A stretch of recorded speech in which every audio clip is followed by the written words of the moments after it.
Bonjour à tous. Avec ce confinement qui risque de durer un petit peu, euh, j'ai pris la décision de me filmer sur des recettes que vous pouvez reproduire à la maison.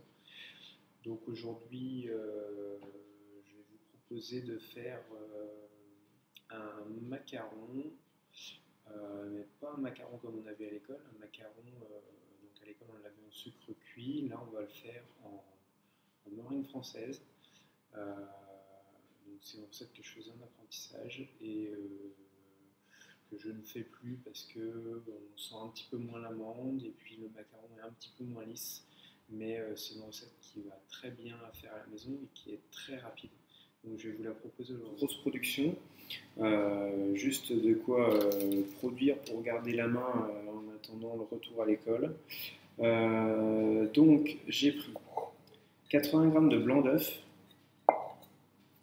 40 g de sucre semoule qui va nous servir à serrer nos blancs d'œuf, et un mélange. Alors contrairement à ce qu'on fait d'habitude à l'école, d'habitude c'est un temps pour temps, là c'est pas tout à fait le cas. On a 100 g de poudre d'amande et 135 g de sucre glace que j'ai tamisé pour enlever tous les gros morceaux de sucre glace et de poudre d'amande. Donc on va commencer par monter les blancs d'œufs et on va les serrer petit à petit avec le sucre.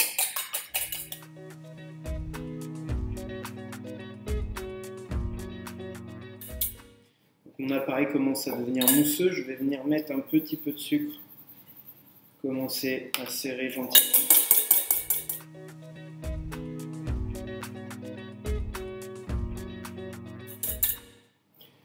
Donc ça se resserre encore, je remets une quantité de sucre.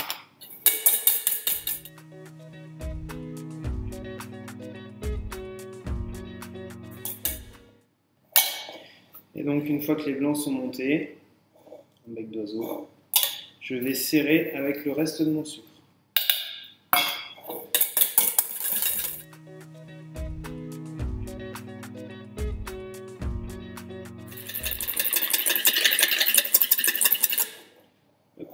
Donc là, mes blancs sont montés. Je vais pouvoir ajouter quelques gouttes de colorant.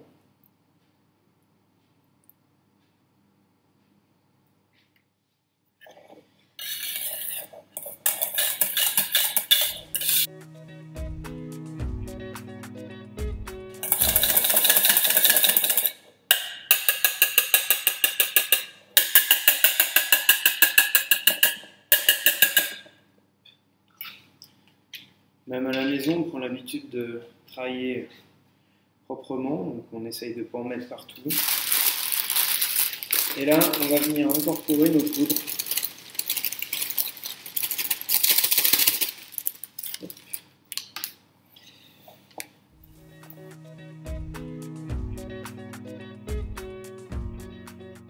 Délicatement dans un premier temps.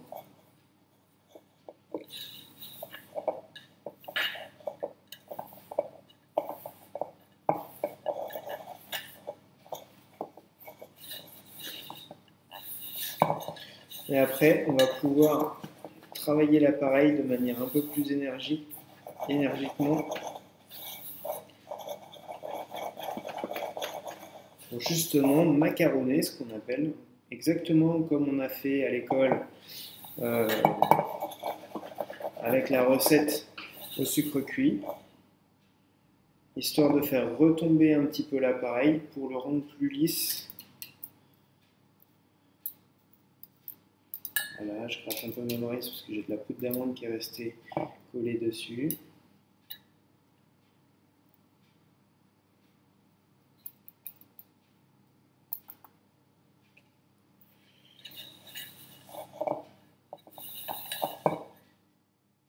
Donc, sur ma feuille, j'ai détaillé des ronds au crayon de papier. Je mets le côté écrit dessous, puisque vous savez très bien que sinon on le retrouvera à la cuisson.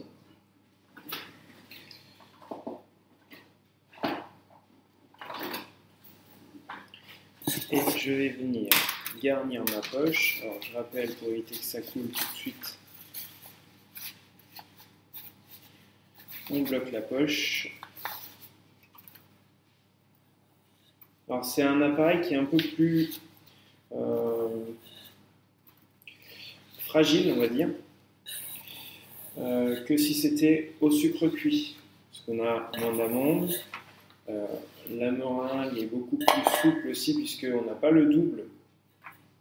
On n'a pas le double de sucre. On pourrait même limite appeler ça des blancs montés plutôt qu'une meringue. On n'a pas le double de sucre, donc il faut faire attention. Ça reste assez souple. Et donc, on vient pocher tout simplement, comme on a fait avec les autres à l'école. On vient pocher nos petits macarons.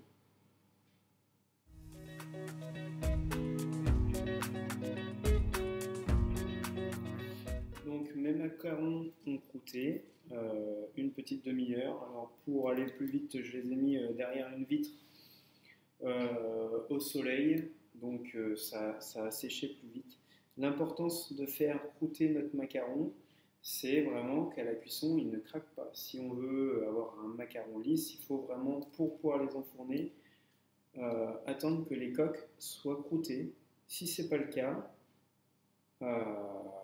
l'eau contenue dans les blancs d'œufs à l'intérieur va chercher à sortir, et du coup, vu qu'il n'y aura pas de coque, ça va craquer le macaron et l'eau va sortir tout droit.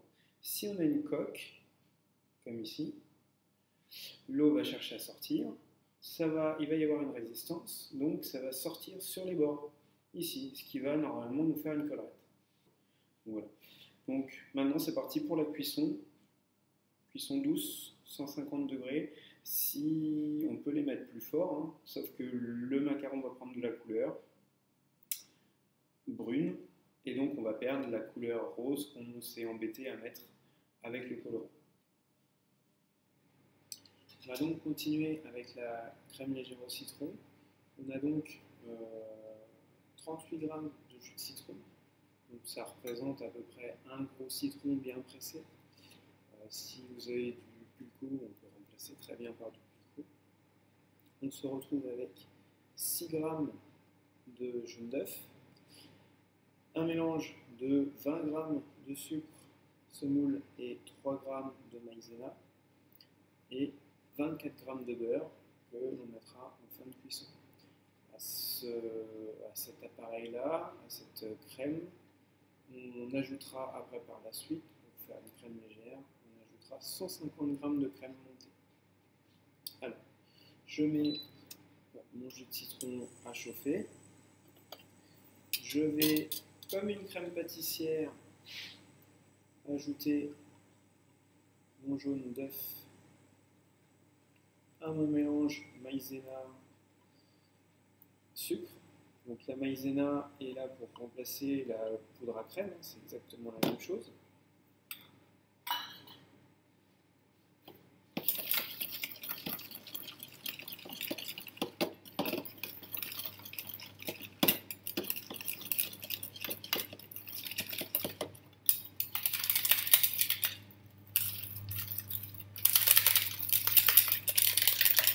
Donc on blanchit notre appareil.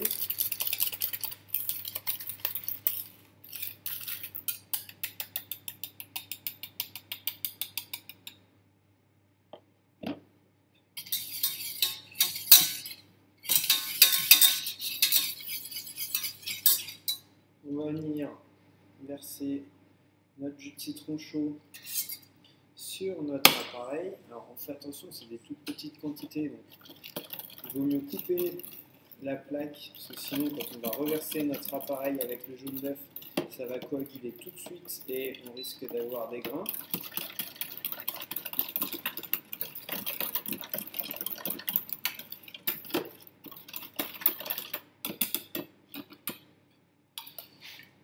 Je reverse ça dans ma casserole pour pouvoir réaliser la cuisson.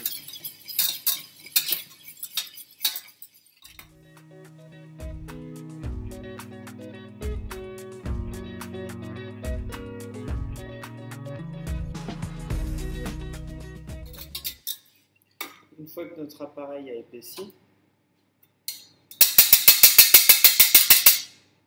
on va venir le débarrasser dans un petit récipient, puisque derrière il va falloir mixer. Et si on laisse dans la casserole, on va peiner à mixer vraiment pour la petite quantité qu'on a. C'est sûr qu'on serait à l'école ou en entreprise, on pourrait le faire directement dans la casserole.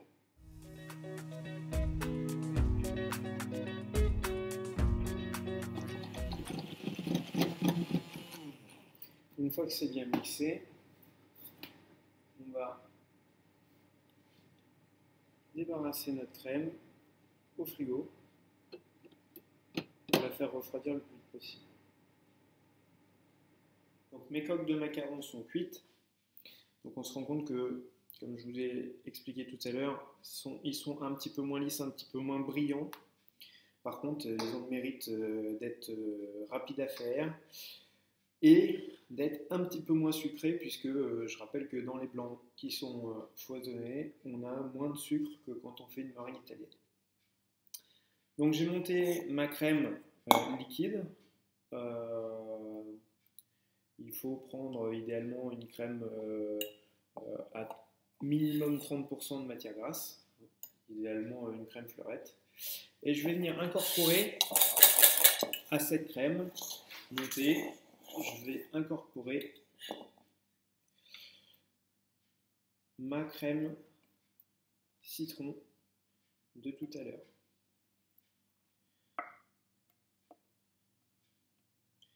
Alors si on veut, on peut ajouter un petit peu de zeste de citron dans cette crème pour redonner un petit côté supplémentaire.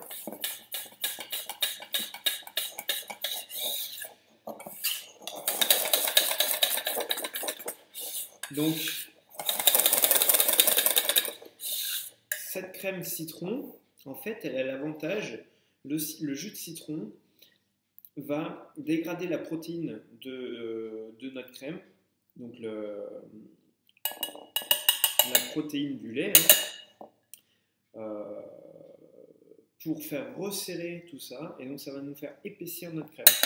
Donc c'est pour ça qu'il ne faut pas trop monter la crème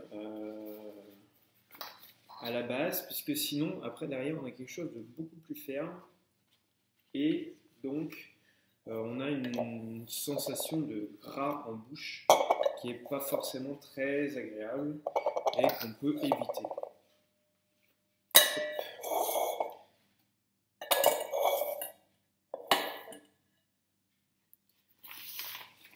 Et donc, tout simplement, on va venir pocher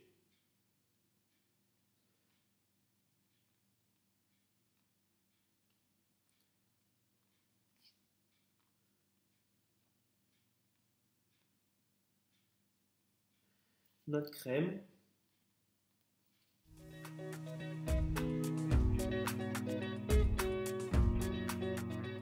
et on peut très bien faire pareil avec nos individuels.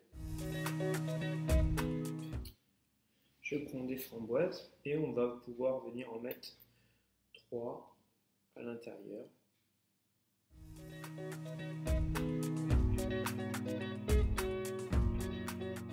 Voilà. Et donc, il reste un tout petit peu de crème. Et bien, tout simplement, pour éviter que le jus de notre framboise vienne détremper de trop notre coque de macaron, on va venir isoler un petit peu ces framboises-là. Hop.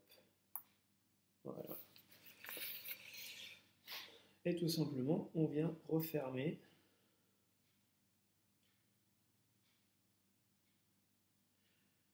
sur le dessus. Tac. Voilà. Soit vous avez une douille à cinteau. Et avec les poches jetables, on l'a fait en court, on coupe la poche en biseau. Sinon avec une nouille à cinteau tout simplement. On vient mettre le reste de crème sur le dessus de nos macarons.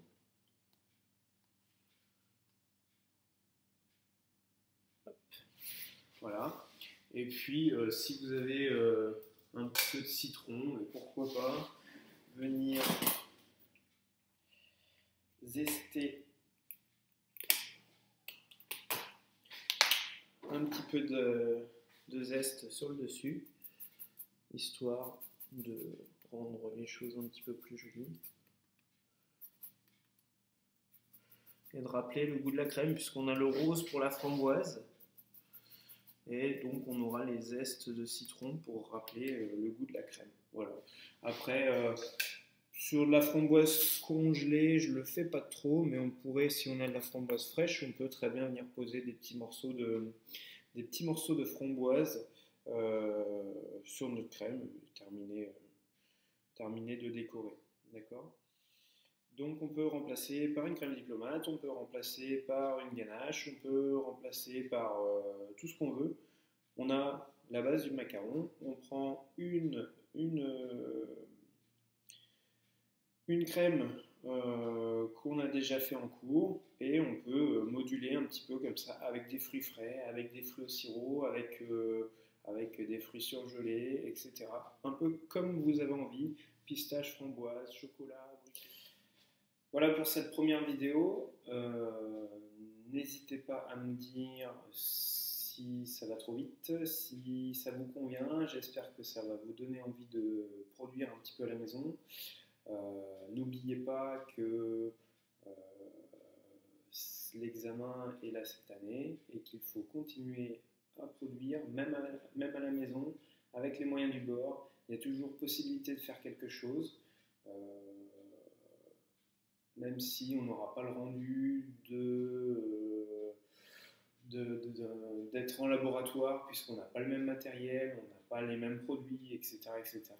Il faut quand même pratiquer pour ne pas perdre la main, pour garder l'examen en vue. J'espère que ça vous aura plu. N'hésitez pas à me faire un retour pour les prochaines vidéos.